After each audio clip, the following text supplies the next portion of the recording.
وفات سے 3 روز قبل جب حضور کریم صلی اللہ علیہ وآلہ وسلم حضرت میمونہ کے گھر تشریف فرما تھے تو ارشاد فرمایا کہ میری بیویوں کو جمع کرو۔ تمام ازواج مطہرات جمع ہو گئیں تو حضور اکرم صلی اللہ علیہ وآلہ وسلم نے دریافت فرمایا کیا تم سب مجھے اجازت دیتی ہو کہ بیماری کے دن میں عائشہ رضی اللہ تعالیٰ عنہ کے ہاں گزار لوں؟ سب نے کہا اے اللہ کے رسول آپ کو اجازت ہے۔ پھر اٹھنا چاہا لیکن اٹھ نہ پائے تو حضرت علی ابن ابو طالب کرم اللہ وجہ اور حضرت فضل بن عباس رضی اللہ تعالیٰ عنہ آگے بڑھے اور نبی کریم صلی اللہ علیہ وآلہ وسلم کو سہارے سے اٹھا کر سیدہ میمونہ کے حجرے سے سیدہ عائشہ رضی اللہ تعالیٰ عنہ کے حجرے کی طرف لے جانے لگے۔ اس وقت صحابہ کرام رضوان اللہ اجمعین نے حضور کریم صلی اللہ علیہ وآلہ وسلم کو اس حال میں پہلی بار دیکھا تو گھبرا کر ایک دوسرے سے پوچھنے لگے کہ رسول خدا صلی اللہ علیہ وآلہ وسلم کو کیا ہوا ہے۔ چنانچہ صحابہ مسجد میں جمع ہونا شروع ہو گئے اور مسجد شریف میں ایک رش سا لگ گیا۔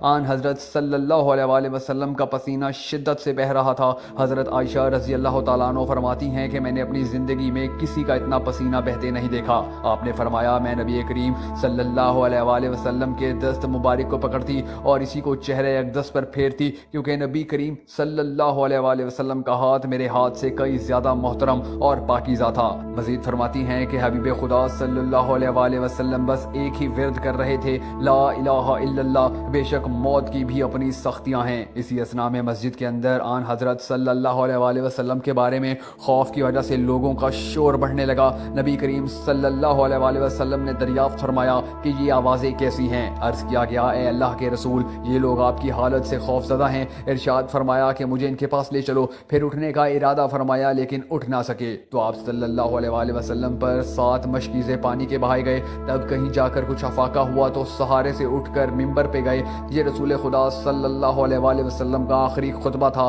اور آپ صلی اللہ علیہ وآلہ وسلم کے آخری کلمات تھے۔ فرمایا اے لوگو شاید تمہیں میری موت کا خوف ہے؟ سب نے کہا جی ہاں اے اللہ کے رسول۔ ارشاد فرمایا اے لوگو تم سے میری ملاقات کی جگہ دنیا نہیں، تم سے میری ملاقات کی جگہ حوض کوثر ہے۔ خدا کی قسم گویا کہ میں یہیں سے اسے دیکھ رہا ہوں۔ اے لوگو مجھے تم پر تنگ دستی کا خوف نہیں بلکہ مجھے تم پر دنیاوی فراوانی کا خوف ہے کہ تم اس کے معاملے میں ایک دوسرے سے مقابلے میں لگ جاؤ جیسا کہ تم سے پہلے پچھلی امتوں والے لگ گئے اور یہ دنیا تمہیں بھی ہلاک کر دے جیسا کہ انہیں ہلاک کر دیا گیا۔ پھر مزید ارشاد فرمایا کہ اے لوگو نماز کے معاملے میں اللہ سے ڈرو، اللہ سے ڈرو، نماز کے معاملے میں اللہ سے ڈرو، یعنی عہد کرو کہ نماز کی پابندی کرو گے اور یہی بار بار دہراتے رہے۔ پھر فرمایا اے لوگو عورتوں کے معاملے میں اللہ سے ڈرو، عورتوں کے معاملے میں اللہ کا خوف کرو۔ اے لوگو ایک بندے کو اللہ نے اختیار دیا کہ دنیا کو چن لے یا اسے چن لے جو اللہ کے پاس ہے تو اس نے اسے پسند کیا جو اللہ کے پاس ہے۔ اس جملے سے حضور اکرم صلی اللہ علیہ وآلہ وسلم کا مقصد کوئی نہ سمجھا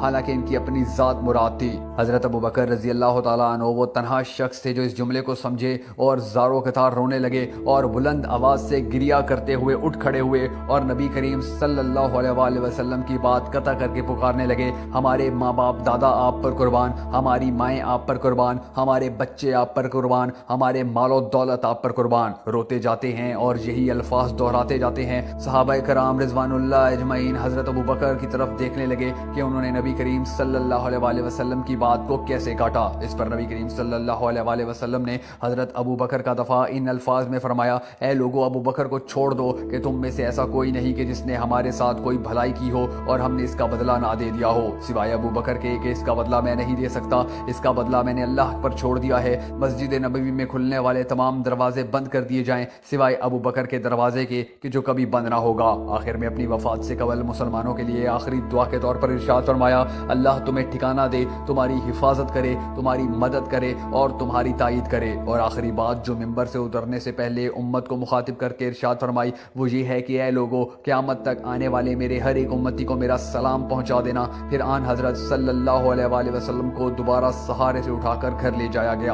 اسی اثناء میں حضرت عبد الرحمن ابن ابو بکر رضی اللہ تعالیٰ عنہ حاضر ہوئے اور ان کے ہاتھ میں مسواک تھی۔ نبی کریم صلی اللہ علیہ وآلہ وسلم مسواک کو دیکھنے لگے لیکن شدت مرض کی وجہ سے طلب نہ کر پائے۔ چنانچہ سیدہ عائشہ رضی اللہ تعالیٰ عنہ حضور اکرم صلی اللہ علیہ وآلہ وسلم کے دیکھنے سے سمجھ گئیں اور انہوں نے حضرت عبد الرحمن سے مسواک لے کر نبی کریم صلی اللہ علیہ وآلہ وسلم کے دہن مبارک میں رکھ دی لیکن حضور کریم صلی اللہ علیہ وآلہ وسلم اس سے استعمال نہ کر پائے تو حضرت عائشہ رضی اللہ تعالیٰ عنہ نے حضور اکرم صلی اللہ علیہ وآلہ وسلم سے مسواک لے کر اپنے منہ سے نرم کی اور پھر حضور پاک صلی اللہ علیہ وآلہ وسلم کو لوٹا دی تاکہ دہن مبارک اس سے تر رہے۔ فرماتی ہیں آخری چیز جو نبی کریم صلی اللہ علیہ وآلہ وسلم کے پیٹ میں گئی وہ میرا لعاب تھا، اور یہ اللہ تبارک و تعالیٰ کا مجھ پر فضل ہی تھا کہ اس نے وصال سے قبل میرا اور نبی کریم صلی اللہ علیہ وآلہ وسلم کا لعاب دہن یکجا کر دیا۔ ام المومنین حضرت عائشہ رضی اللہ تعالیٰ عنہ مزید ارشاد فرماتی ہیں پھر آپ صلی اللہ علیہ وآلہ وسلم کی بیٹی فاطمہ رضی اللہ تعالیٰ عنہ تشریف لائیں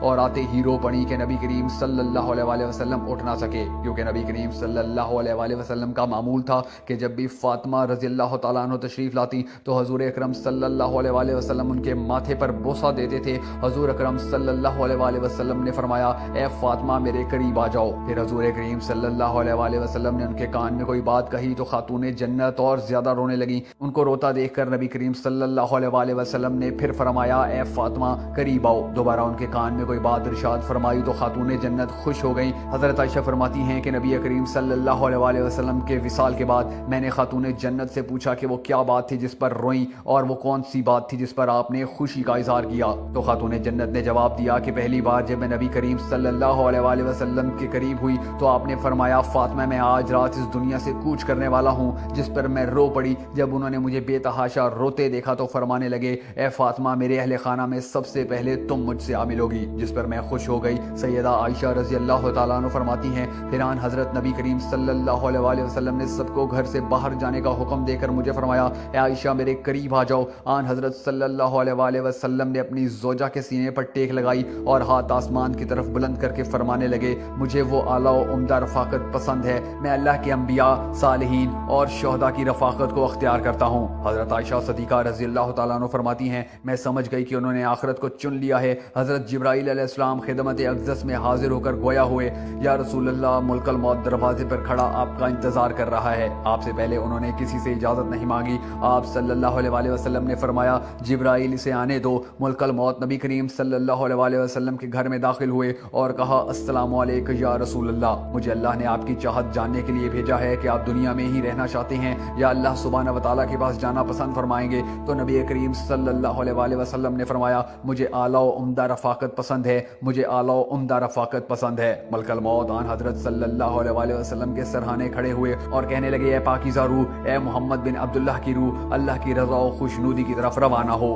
راضی ہو جانے والے پروردگار کی طرف جو غضبناک نہیں۔ سیدہ عائشہ رضی اللہ تعالیٰ عنہ فرماتی ہیں پھر نبی کریم صلی اللہ علیہ وآلہ وسلم کا ہاتھ نیچے آ گیا اور سر مبارک میرے سینے پر بھاری ہونے لگا۔ میں سمجھ گئی کہ آن حضرت صلی اللہ علیہ وآلہ وسلم کا وصال ہو گیا۔ مجھے اور تو کچھ سمجھ نہیں آیا، سو میں اپنے حجرے سے نکلی اور مسجد کی طرف دروازہ کھول کر کہا رسول خدا صلی اللہ علیہ وآلہ وسلم کا وصال ہو گیا ہے۔